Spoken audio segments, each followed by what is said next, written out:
Okay, bet. What's really good, everybody? Let me grab a marker that works. This one's kind of dried out.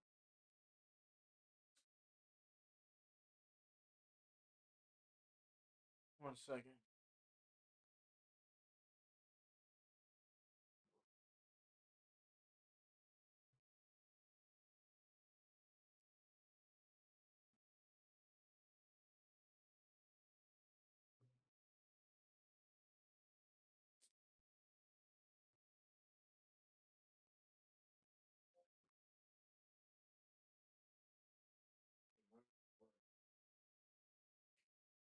I need a pen that works.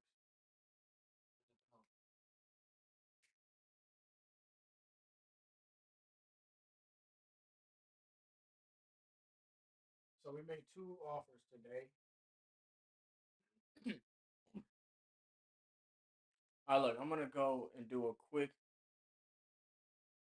I'm gonna do a quick description of, or a quick yeah, a quick little analysis, right, of what to expect when wholesaling real estate, right? So me, it's been what, 3 to 5 years, 3 to 4 years, or something like that, that I've been around wholesaling real estate, and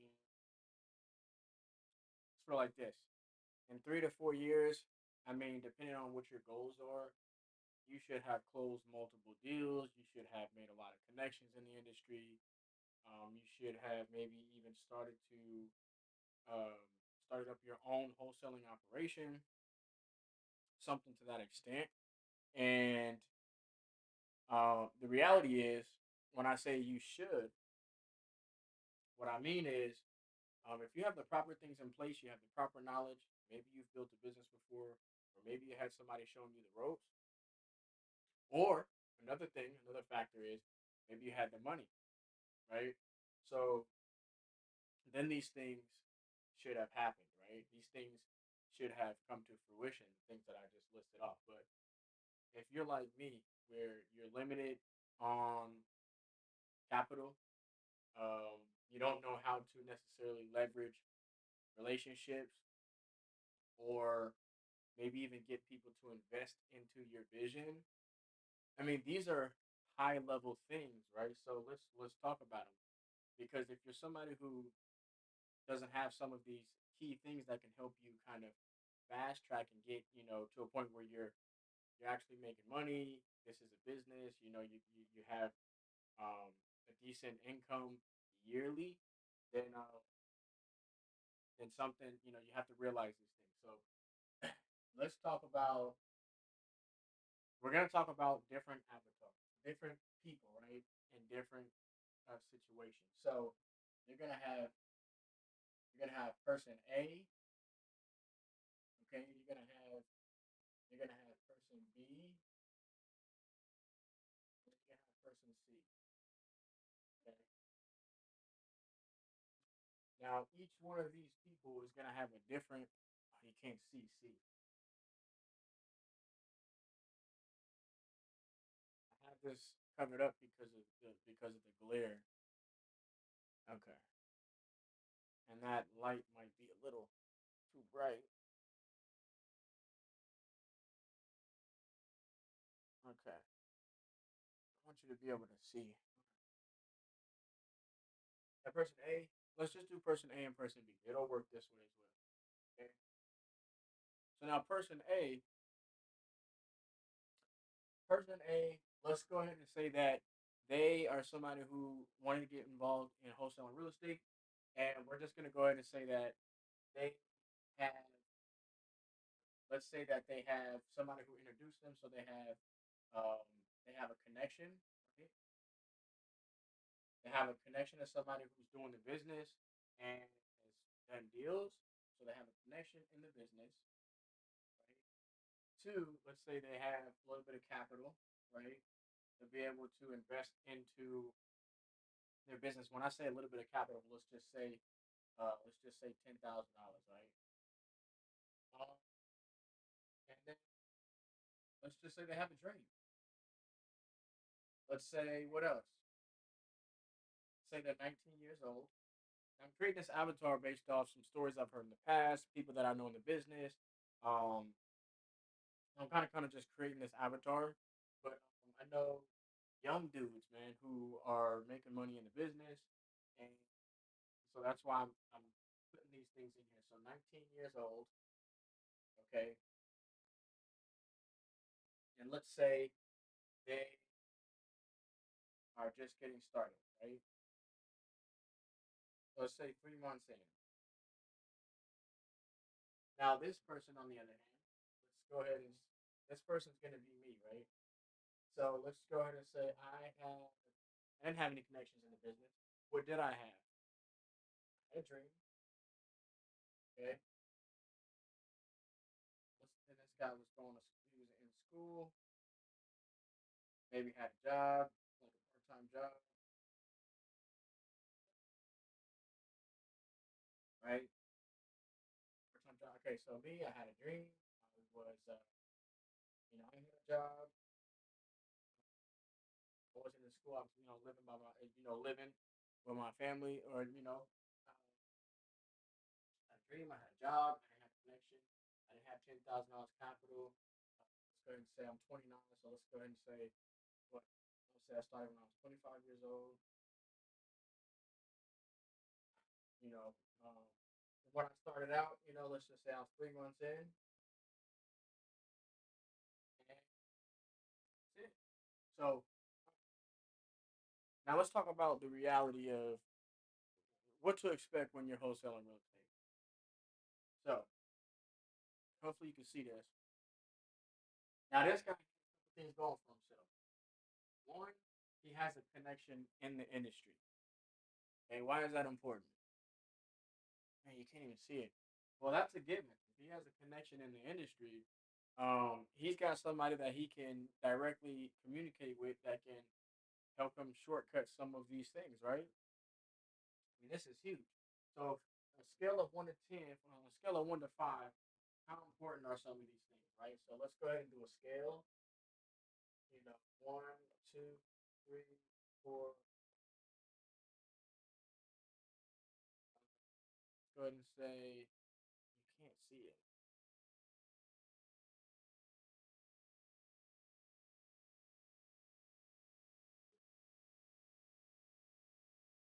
Oops.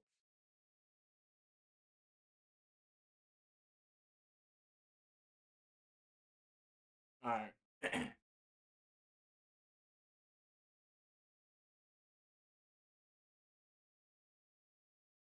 So you have 1 through 5 being the most important,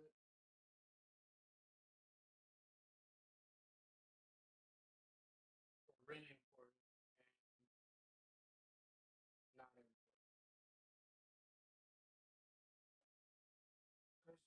'Cause honestly, man, if we're just being real, we're being transparent. Listen, man, if you got money, or you're gonna be able to do things with money, right? If you don't, you're not. So let's talk about it. On a scale of 1 to 5, we're gonna rank each one of these factors on their level of importance and their direct relation to wholesaling real estate and your success wholesaling real estate, right? So connection, that's very important. Capital, um, that is, I'll put that at, I'll put that at I'll put that at a 4. Dream, I'll put that at a 5. Okay, your age, 1. How long you been doing it? Maybe a 2, because we're talking about experience now, right? Uh, was he in school? Okay, that's a 1. And then they're working or not, maybe a 2, right? Because now we're talking about availability of your time, right? So, okay, over here we do drink, 5. Job, 2. 1 and 2. So let's see. Now we got one, two, three things that this person had. one of which we had in common, which was a dream. But there's two things that were really important: connection and capital. Now, how is this going to affect your success in wholesaling? Well, if I'm just being transparent, the guy who has capital and connection, he's going to be able to utilize both those things to create a. Let me go ahead to create a strategy. Okay, he's going to throw money into the business.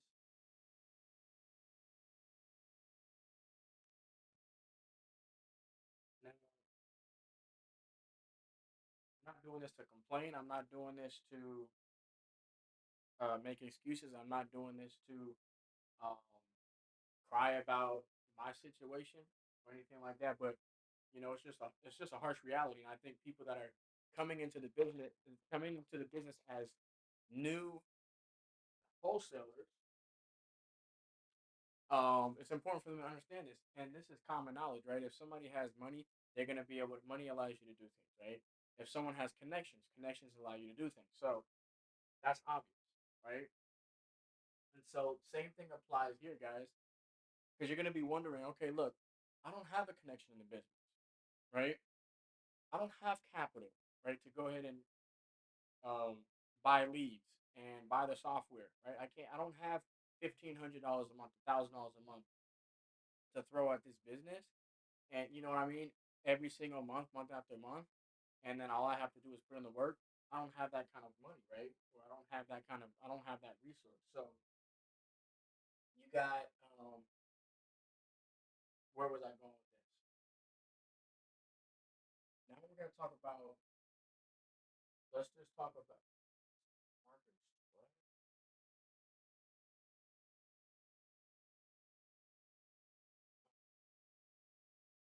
If these two guys was racing, right, and they both had the same amount of time, day one,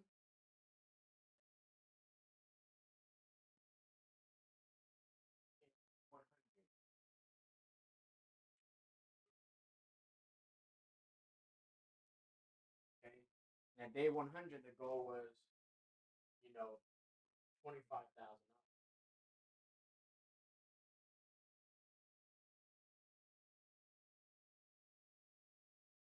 I had terrible, you know, and you got person A, and then you have person B. This was the guy with no resources. All he had was a dream, work ethic, and that's it. This guy, he's got money, a little bit of capital, he's got connection. What's gonna happen, man? Honestly, if I'm just being honest, this guy, he has these things. From day one, he's making a strategy. He's throwing money into the business. He's got somebody who is in the business is going to help him. He can probably go ahead and do what they're doing and pretty much take a shortcut, right? And by day 100, right, he may exceed that goal. And then this guy right here, he may fall short of this goal, and this guy may exceed that goal. Or if we take out the actual time, and we just say, okay, cool. If these guys both started on the let's just say August 1st,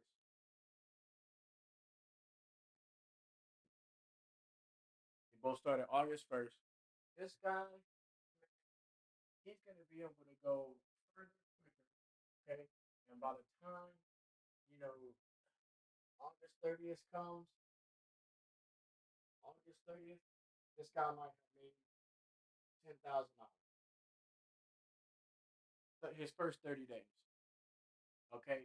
Or maybe he's talked to X amount of sellers, right? And maybe he got 20 leads. Okay, maybe he was able to make, 10 offers, right? Or maybe he talked to buyers, right? Now, you gotta understand, it takes time to learn these things. So when you're new, you're like, what do you mean talk to buyers? Well, talk to buyers when you have a deal or before you get a deal and get their buy box, and then you can go and you can look for those specific deals, right? Making offers. You got to get to a point where you know how to talk to sellers. In order to be able to make 10 offers, you got to preferably have a script that works. You got to know how to run an appointment. You got to know how to follow up. You got to have a system. You got to have CRM.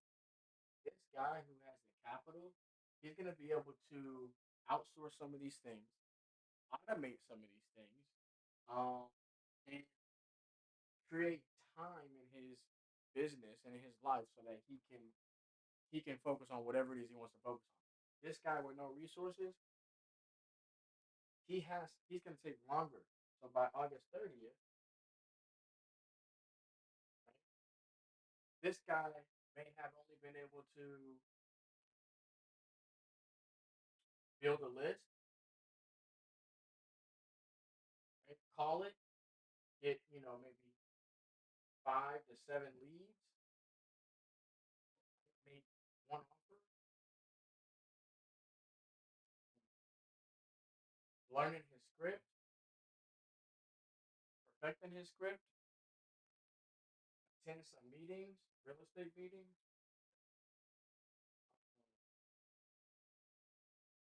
He's not gonna be able to automate any of this stuff. He's not gonna be able to automate any of this stuff. He's not gonna be able to outsource any of this stuff. He's not gonna be able to pick and choose where he wants to spend his time. Um, he's gonna have to actually work in a proper order. In a proper order for somebody who doesn't have the resources. If you don't have the resources to automate, the resources to outsource. So let's take person B, right? You don't have these resources. What do you have to do? You have to put in some elbow, right? You have to spend time doing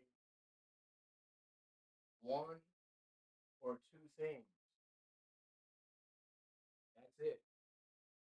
Person A can spend time, right? He can automate,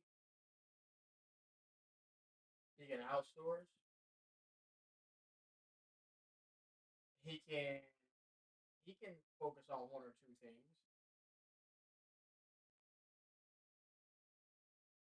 but he was able to use money to outsource some of those other things. So he's actually doing, you know, one, two, three, four things, while this guy's only doing one, two things. That makes sense. I'm doing is breaking this down several different ways. Okay, painting a picture of the reality of what it looks like for somebody who doesn't have the resources. It's gonna take time. Now, the order in which you should learn things is this: you have to get number one, education. Now, this is an ongoing process. This is ongoing, right? Never ending. What should you be learning? Okay, first thing you should be learning is you should be learning about what list or what list. I'm trying to generalize it.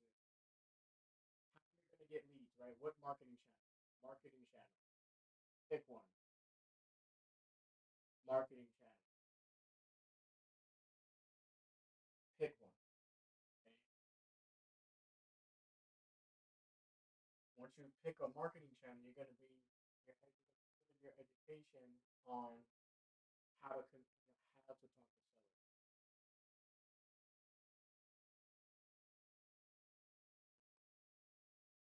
Okay. This could be done in your free time. This could be done in your free time. This is the education part, right? So, research, marketing. Then you're gonna pick a marketing channel. You're gonna figure out. You're gonna start doing education on how to talk to sellers. Okay. Right after education comes marketing/action.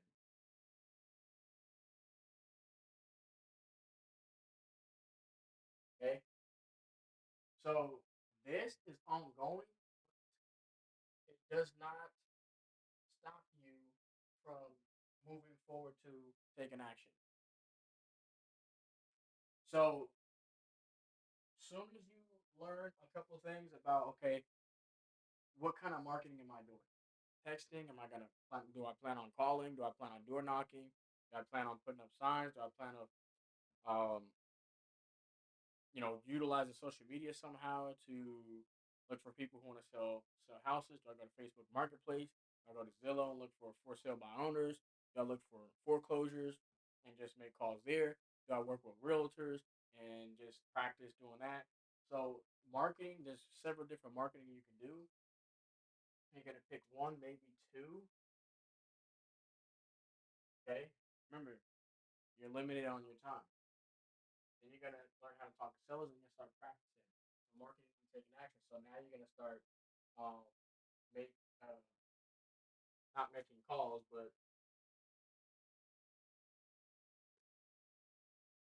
I'm just gonna say getting in touch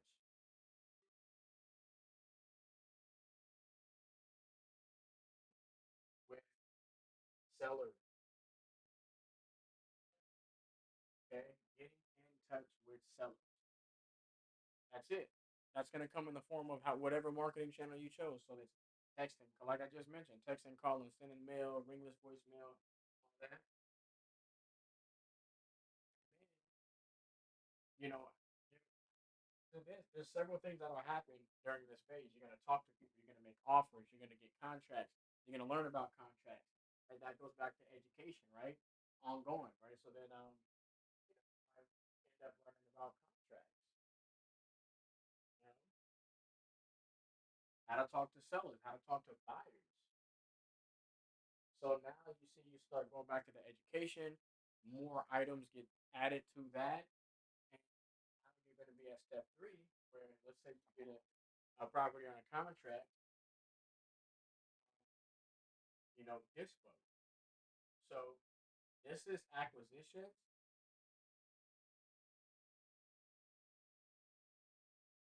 acquisitions, and then dispo will start here.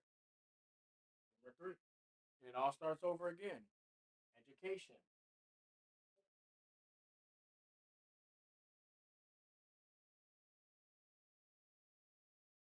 education, same thing. It's more marketing, marketing your deal slash action. That's it, guys. But obviously, a lot happens. This obviously gets broken down. What does marketing look like on the dispo side of things? Again, the person with some capital might be able to outsource. The person without capital, he might have to JV, right? So that's all I got for y'all, man. I guess I just felt like making a video, but I'm done.